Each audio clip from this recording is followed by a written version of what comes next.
Hello guys, this episode is brought to you by Fieldpiece. Fieldpiece's next generation of vacuum pumps will cut down on evacuation time and make oil changes on the fly a breeze. They are lightweight, durable, and feature 4 inline ports plus a large oil reservoir. Get pumped about these 3 new Fieldpiece vacuum pumps available at distributors now. Learn more at fieldpiece.com or follow us on social media at Fieldpiece Products. Thanks again, and thanks for listening. We've all been there, in the middle of a job, everything going smoothly, until boom, you're missing a part. United Refrigeration is your one-stop shop for all your refrigeration needs.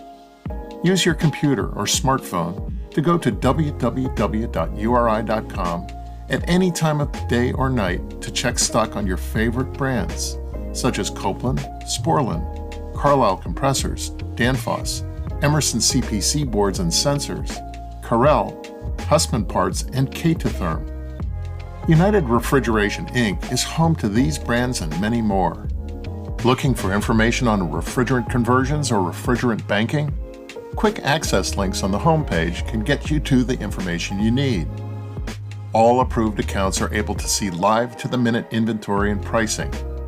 Product not in stock at your local branch? No problem. Use the Nearby Stock feature to find a local branch that does have what you need. Are you looking for a branch address, phone number, or after-hours number? That's all available as well.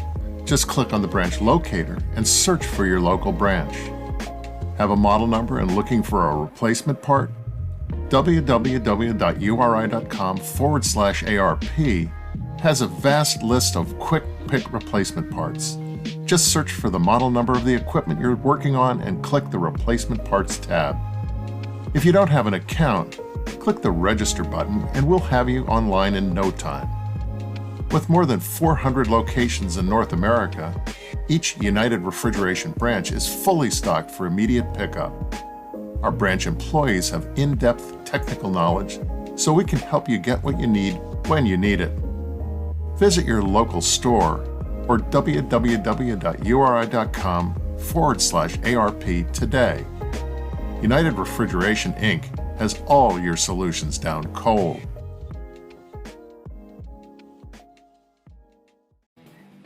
John, how can you always have the right TV for the right application without carrying hundreds of valves on your truck? You can carry the hundreds of valves on a trailer behind your truck. That's too funny. That would work, but how are you going to do that? Maybe there's an easier way. You can use Sporlan's interchangeable cartridge style Type Q and Type BQ TEVs. Type Q is a conventional design and Type BQ is a balanced port TEV. Well, come on, I need easy. How easy is it? Easy as 1, 2, 3. And it serves thousands of unique applications. So what's the process? How do I put this together? First, you select the thermostatic element assembly. Then you select the body that you need. Then you select the right size cartridge for the application to get the proper capacity TEV for your application. And then I guess it should also be said you want to actually assemble those into a single valve. That'd probably be a good idea. Indeed. These easy to select and assemble valves mean you're always carrying the right valve for the right job then. If folks want to learn more, what do they do? You can go to sporlan.com and find more information on the Type Q and BQ thermostatic expansion valves. I guess that's Jim and John for Sporlan signing off. Ladies and gentlemen, can I please have your attention? I've just been handed an urgent and horrifying news story. And I need all of you to stop what you're doing and listen. Hi guys. Good evening, everybody. Welcome to the event. I fucking hate your internet. God. Good evening, guys. Welcome to the Advanced Refrigeration Podcast. I'm your host, Kevin Compass, here with my co-host, Brett Wetzel. How's it going today, Brett? Oh, I've been on vacation. I've opted to not do anything for 10 days straight. So, yeah, I haven't done anything at all. Yeah, we're dying in the heat again up here. It was over 100 degrees again yesterday, except this time it was like 100 with like 90% humidity. So it's like what you guys Yeah. have on like a daily basis. Nothing up here is designed for that. So we're all just dying. And parts are on back order. Like all the conspiracy theorists that I see, like with all the supermarkets down, see what they're doing to the government. Parts are on order for months. So that it happens. Yep. Yep. And now we're going to, with this humidity stuff, we're going to just dive into what me and Brett have been talking about for a couple of days. Auxiliary side ports and defrost issues. Yeah. So this is going to be about, this will be like a quicker episode. It's going to be about auxiliary side ports and defrosting. And I guess we can also go over the use of auxiliary side ports for hot gas injection for load control.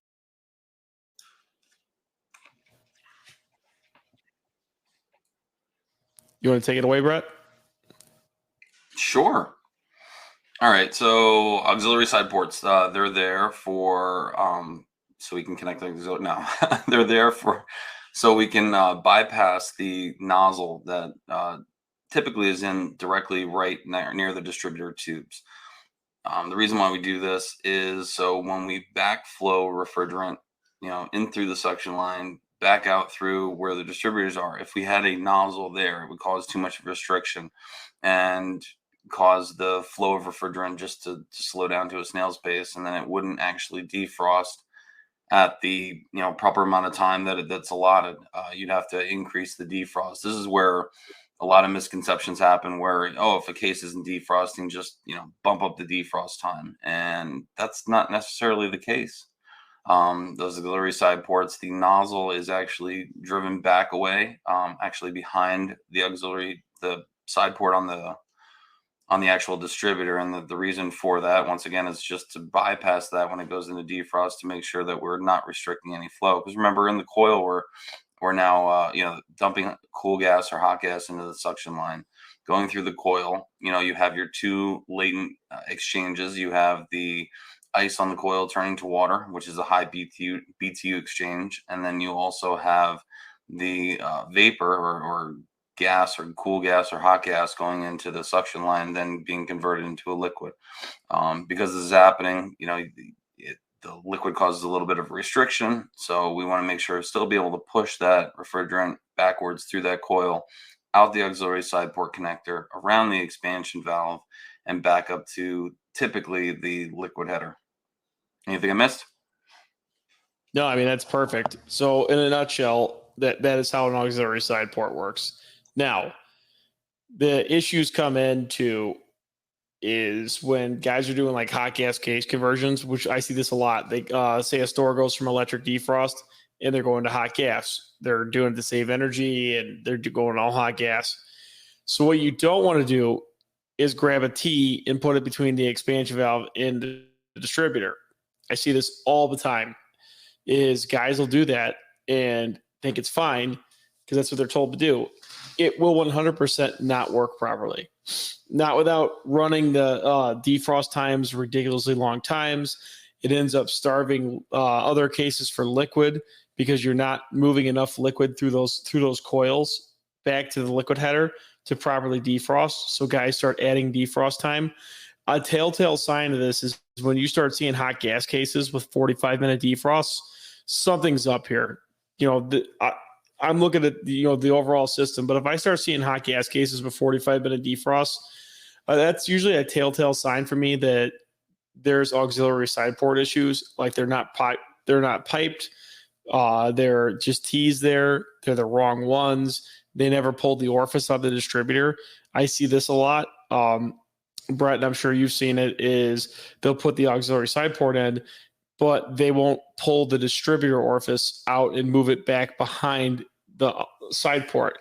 So the distributor orifice goes back behind the side port. So that way you have full flow through the distributor and then around the T, the side port T, back to the check valve and then back into the liquid header. Now, what I see a lot is guys not taking that orifice out. Go ahead, Brett. That's what I was going to ask. So like I've had to order the stuff for it, but I'm not sure what all comes together. So when you order the auxiliary side port, let's just say you get some cases in, you get some cases in from Hill Phoenix and they're wrong.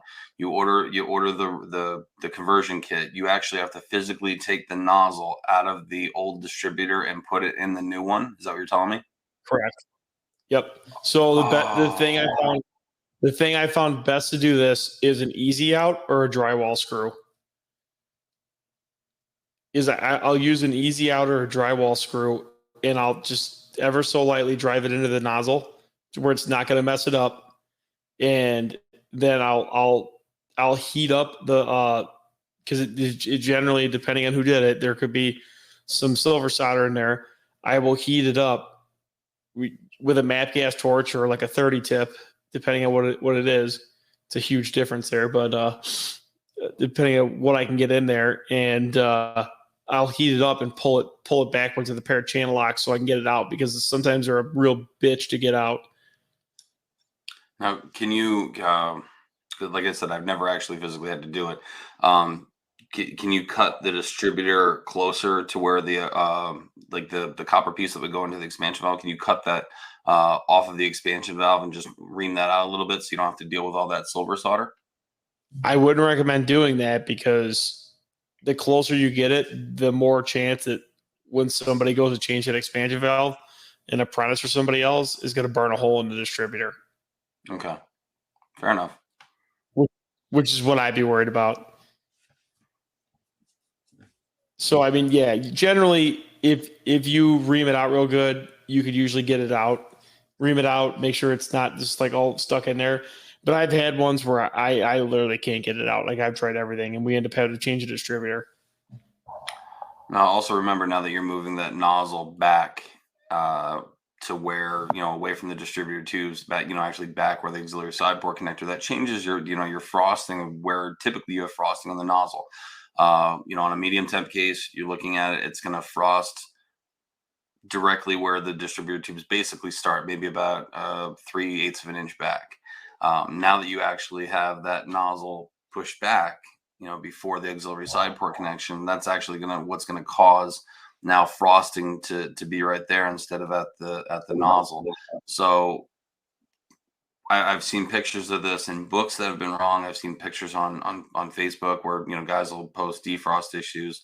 I just posted one recently. A guy reached out to me, and that's what I thought, but I wanted to get someone else's opinion where he had frosting directly at the distributor where it originally where the nozzle would be, and not that it didn't get moved back the way it should have. Yeah, I mean, generally the frosting thing, I mean, that almost gets thrown out of the equation, I feel, here, especially with the with the 400 series refrigerants, when you got 448, 407. I mean, I see them frosting all the way to the valve pretty much every single time on low temp, no matter what. I don't know if every single case I see does it. Starts frosting from the valve outlet, even with perfect superheat, starts frosting from the valve outlet all the way through the distributor.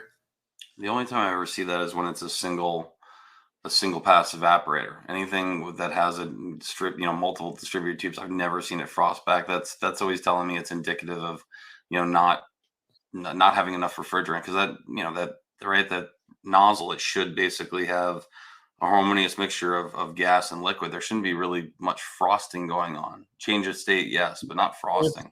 404 or 507, it's not as bad, but every single 448, 407A, 407F, every single store I've started up and seen, like every single one in service too, like there's frost in the distributor no matter what. No, I'm saying there should be frost in the distributors, yes, but not. It shouldn't be coming directly out of the valve frosting. I mean, usually it's like just where it's going to hit the distributor, it starts frosting. Well, yeah, that's what I'm saying. Like right at, yeah, exactly. Because if it's frost, so we talk 1 inch one way or 1 inch the other way.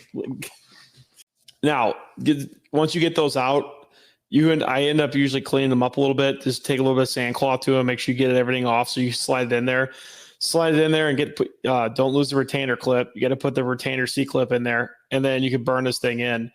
I generally try to, when I burn them in, I try to put like a 2-inch piece of copper between the valve and the auxiliary side port T. Because what ends up happening, especially at the Bullseye store where they did this the most, is a lot of them, they literally silver soldered the auxiliary side port T into the valve. And every time these guys go to on sweat a TXV, these guys aren't careful with their torch, and they end up burning a hole in the auxiliary side port T. And normally that's not something that a supply house has sitting on a shelf. I mean, United may have one in a DC center, and I mean, your local stuff. I mean, that's not a normal shelf stocked part thing. I mean, it's not a very, sought after thing. It's usually OEMs buying it. So, I mean, you may have to get it from, it may have to be ordered in from a DC center or brought in from an OEM like Hill Phoenix or Hussman or Kaiser Warren. So that's one thing to keep in mind when you're doing these, and when you're burning these out, just be very careful, because if you screw this up, it may be days before you get another one. So I generally like to burn them in with like the blue flux coated rods. I don't like using like the wire, the loose wire to burn these in. It just doesn't. It's harder for guys to do. I mean, getting the flux on there, it seems like silver soldering is difficult for a lot of guys. But I mean, using those flux coated rods, you get a nice even coat of flux, and they seem to flow a lot easier. So it's a lot more easy to control. I mean, it's more like burning with 15 rod. So. Hey guys, today's episode is sponsored by Westermeyer Industries Serviceable Oil Floats. Many oil separators contain an oil float to effectively meter separated oil back to the compressors. Westermeyer Industries has taken this concept and perfected it with their new line of serviceable oil floats. These floats feature an improved design with fewer components, allowing for greater manufacturer consistency and up to 20% increased oil flow versus their legacy models. These floats also feature an integrated magnet to shield the oil path from debris and have been field proven in supermarket applications. Westermeyer Industries offer replacement oil floats not only for their own separators, but also cross-compatible models for our competitor oil separators as well. You can find out more about the Westermeyer Industries serviceable oil floats by visiting westermeyerind.com/floats. Once again, that's westermeyerind.com/float. Let's get on with the episode. All right, guys, question number 3 for the month of July. What percentage increase will you see in capacity of a compressor, 100-degree liquid, and then running it down to 50-degree liquid? How much capacity will you gain? Let me know. arpgiveaways@gmail.com. Thanks, guys. Then you'll get it all burned in and piped in. I generally try to, take a swooping 90 out of the auxiliary side port T, make like an S, and then flow to the check valve. It seems to, make it so it doesn't stress out a 90. I don't like to put a 90 straight out of there or anything, because I feel I see them crack too much. So I usually like to take like a swooping S and use that for the drain portion of it. Now, so when we're going through these, a lot of these, some of these Sporlan auxiliary side ports, if you don't look carefully, it looks like a copper T. Now, you got to look it off. And once it gets tarnished, it looks like a T. Some of them were copper coated, but most of them are brass. So what I generally do is clean it up with a wire wheel on a drill real quick, hit it and see if I can see the Sporlan numbers. If you see a Mueller or anything else on there, it's not an auxiliary side port. Now, Danfoss also makes one. The Hussman cases have them a lot. Danfoss makes a auxiliary side port that's built into the actual distributor. So you'll see it instead of the auxiliary side port, like the standalone one, you'll have it built right into the distributor. So that orifice goes in the back side of it, like you would normally put in the distributor, and then it's channeled inside. Sporlan also makes one of these with their bigger distributors. I think they make a smaller one too now. I think they're going away from the auxiliary side port, but they're going away to these custom ported distributors. But they're larger distributors. They already have a built-in auxiliary side port in there. So you don't have to worry about this. It's all built into the distributor. So those ones, you would just put your orifice in like you normally would, and then you could go about it very easily. So one thing to keep in mind while we're talking about this, I mean, me and Brett were just dealing with this with a case I had. I had a case where all my numbers were perfect. So it was a 2-door freezer case. I mean, it would defrost okay, but this case had probably 60 service calls on it, and like since 2013, I went this far back. So this case would not make temperature no matter what you did. It would never hit set point. It would pull down. It would pull down very slow. It would defrost okay. But going about this, so I had good superheat. I had good suction pressure. I had good liquid flow to the case. I had, perfect superheat at like 3.5 degrees, but the case still wouldn't make temp. So what ended up happening is one of the distributor tubes or part of the coil wasn't feeding properly. So part of this diagnosis, what me and Brett came up with, is I ended up taking a Cooper thermometer, something that had to get real tight with like a strap, and I ended up taking temperatures. So it had 3 distributor tubes, and I ended up taking temperatures in the distributor tubes, and the top and bottom distributor tubes were all running at -8 degrees. The middle distributor tube was running at a +2 degrees. So that middle distributor tube was not feeding properly. Now, I haven't gotten back there to rip this apart because they didn't want to rip the whole case apart the day before the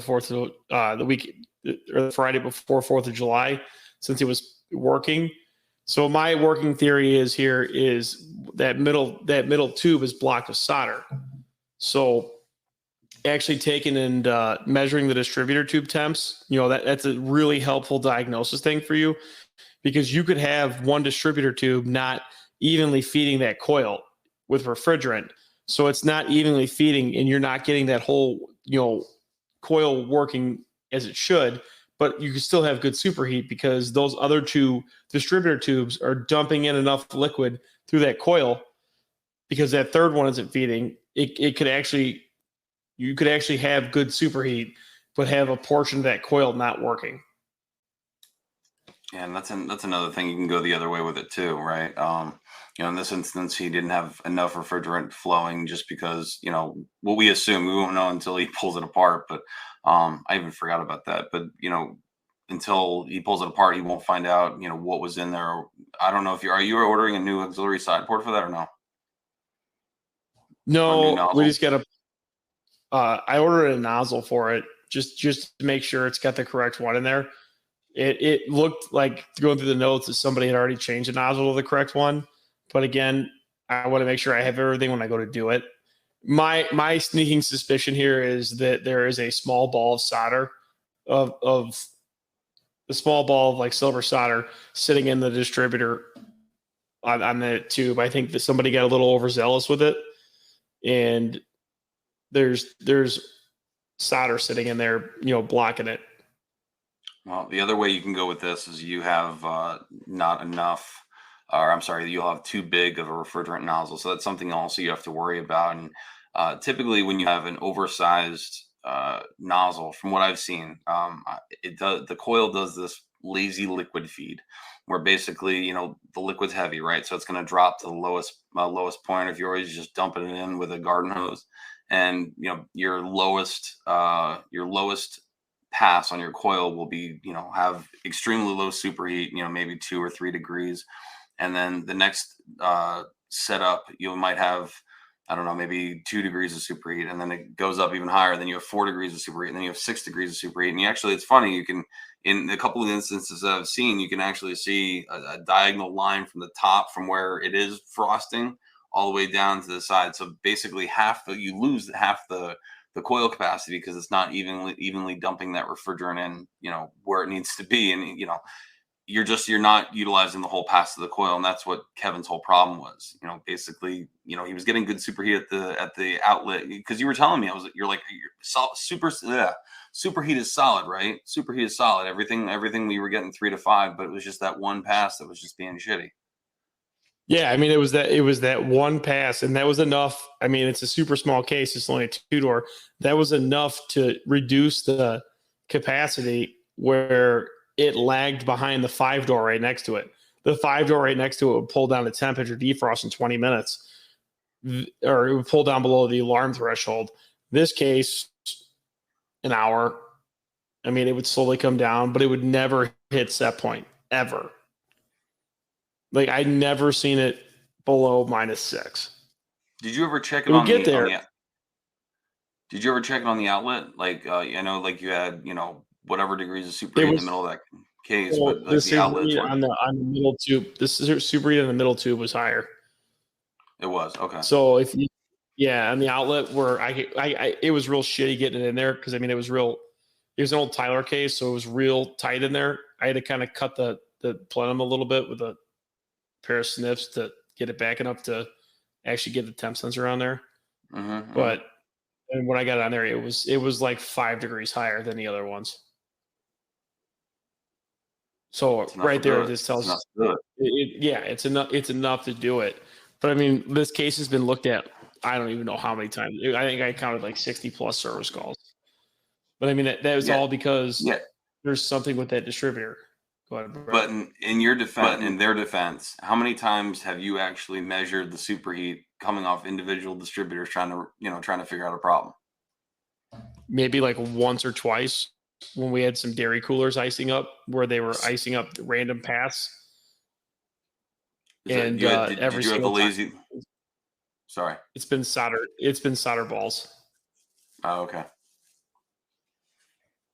Yeah, every time I see like where it's like, like one pass, it's been pretty obvious. It's been like brand new startup, like brand new coil, like, and you have 5 distributors and one's not feeding at all. The other 4 are frosted, and this one's like just not. It's just sweaty. We had an issue with a case, and I swore, like, I never thought in a million years. Usually, if I have oil logging in the coil, usually the oil's always on the bottom, and then you have a lower superheat towards the top. In this particular instance, on this Husband coffin case that they put on some of the bluer box stores, usually after a remodel with the S3C, it had crappy superheat on the top passes. It was just doing the same thing, and we were ready. I think we went out and changed out the distributor, but in turn, it actually ended up being oil logged in the system on the top of the coil, and that's just something I wanted to bring up because I've never seen that shit happen ever. Yeah, I remember that. It was that seafood case, correct? Yeah, it was a dual temp case, and like we tried running a medium temp, we tried running a low temp to see if there was anything logged in there, because usually during a startup, if you have a centrifugal oil separator, you're not gonna have all the compressors running, so you're gonna lose the efficiency of that. So some of that oil is gonna go out in there. So we made sure we tried pumping on the system like twice, as far as like the whole loop, to see if we could kick up the velocity. I mean, we tried everything before trying to have to pull that apart because it was a weight on the parts. But that's what it ended up being. He started back blowing a little bit through, and lo and behold, just all this oil just started shitting out the top where the feed was. Yeah, I mean, that's nuts. Like, problems like that, distributor problems, once you get down to the nitty gritty of that, I mean, that's where these, you have to be so precise. I mean, you're checking every little measurement. I mean, you'll go through and you'll go through like Brett's triangle or my square, however you want to go about, diagnosing it. But that's one time, like I go through my square of how I look at the case, and it's like, well, shit, everything is perfect. Why is this case not making temp? Like, and then again, that's the other thing.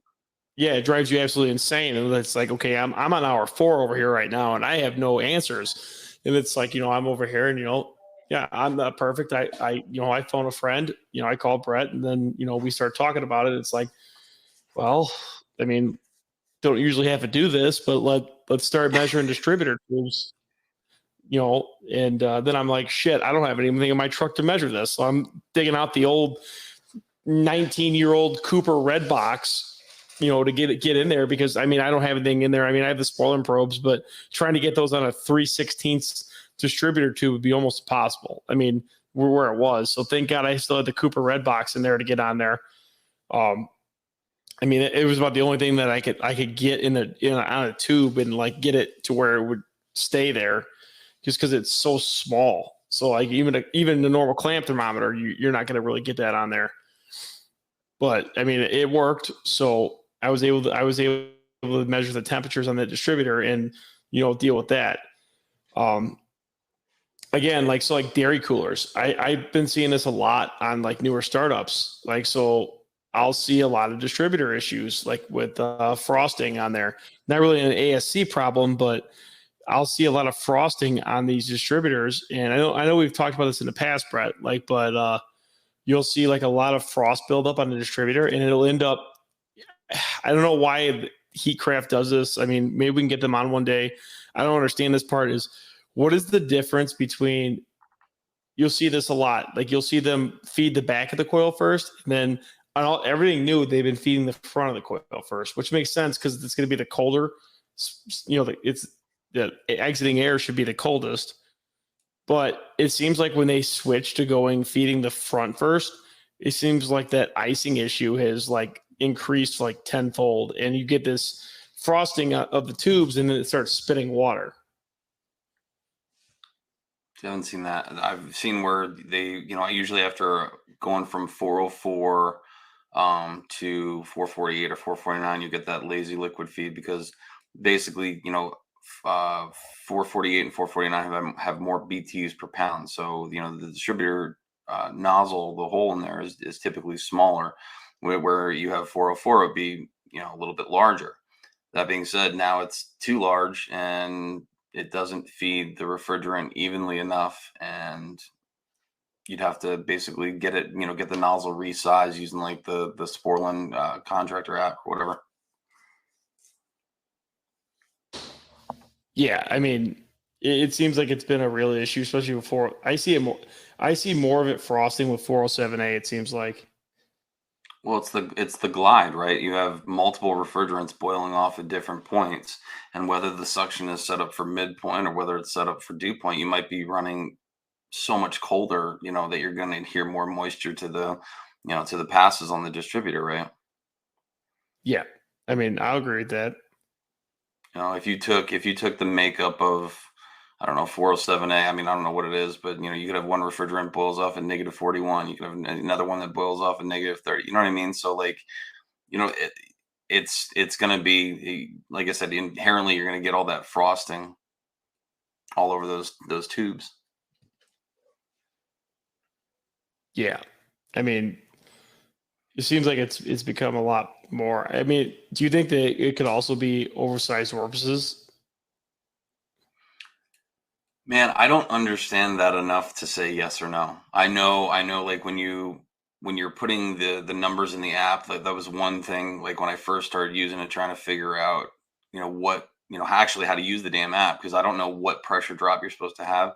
But every engineer that I talk to, they'll tell me that they want a 35-pound drop across the nozzle and the tubes, and that's the only number that I know to put in, and that was only because I had asked the question because I was totally clueless on it.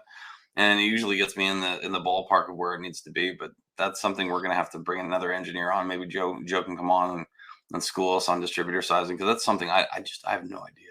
I have no clue. Yeah, I mean, I was told the other day, like something like with 448, they're like oversizing nozzles by like 200%. Like it seems like a lot. I mean, to get like good flow. Like, I mean, I personally do not understand that enough. Like I understand the 35-pound drop number like you do, but like I personally would like to get more. Maybe we can get Sporlan on to do it too. Yeah, it's probably gonna have to be after summer. Yeah, I mean, everybody's dying. So, I mean, guys, with auxiliary side ports, it's pretty simple. Just make sure it's not a T there. If you do find a T, I mean, don't listen to these older guys saying that it used to work back in the day because, I've heard that a lot. Oh, it's been that way for forever. Yeah, it's been icing up for forever, and the defrost time set to 45 minutes. That's great. It's been that way for forever, but make it right. Use an auxiliary side port.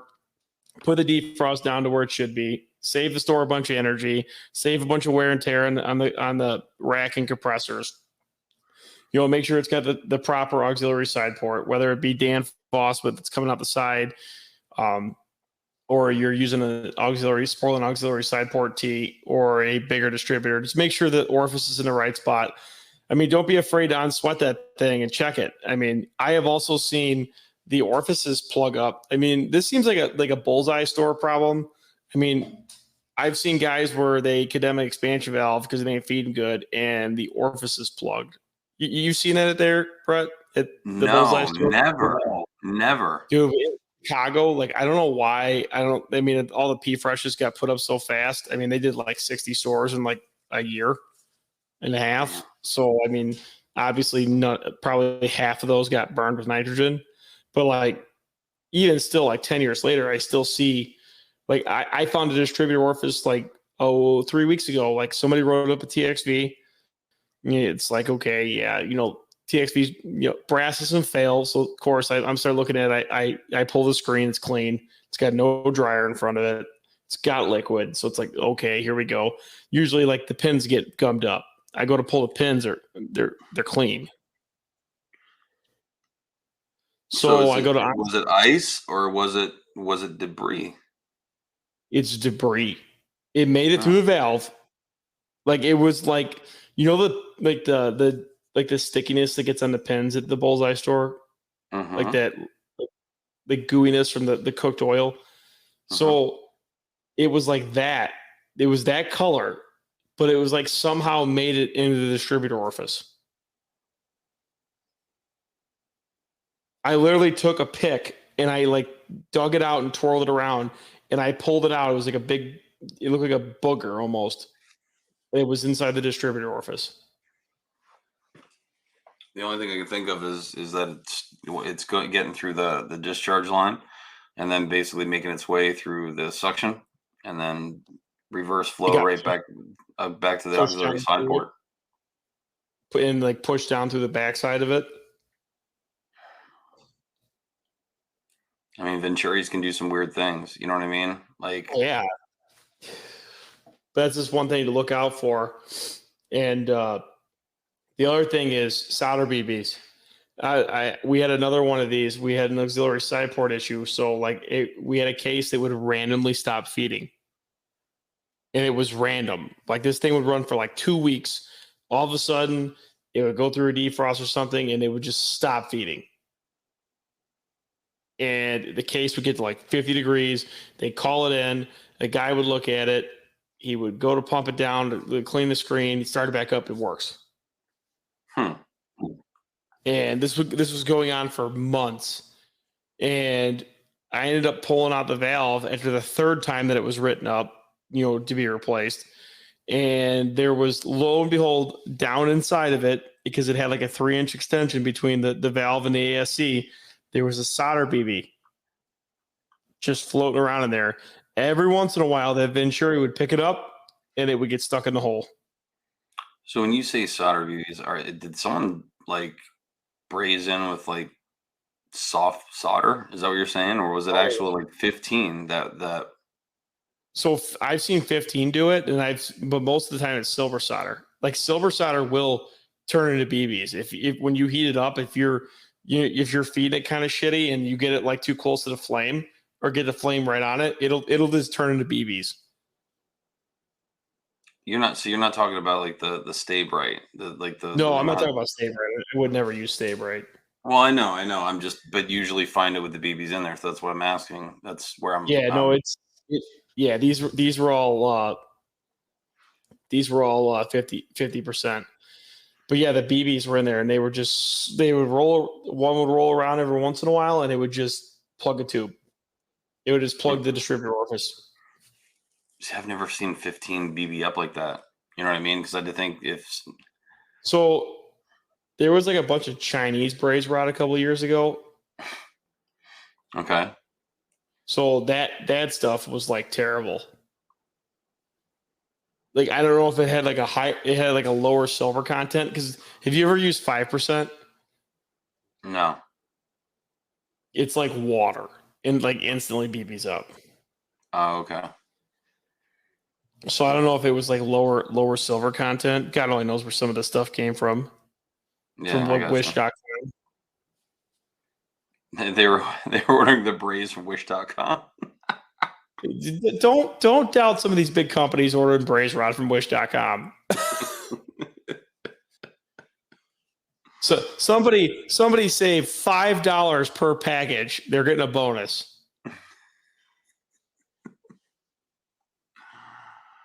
Oh.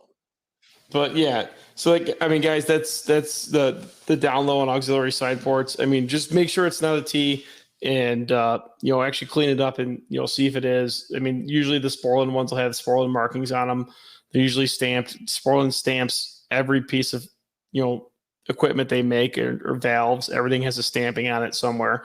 You may just have to clean it up real good with a mirror. And, take a mirror to it to see it. It's going to be real faint, but especially after they take a torch to it, it's been sitting in the case.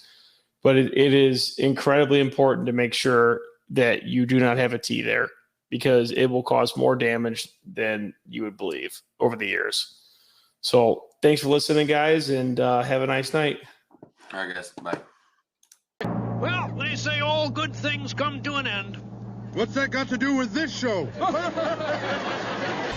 Are these seats taken? No, take them!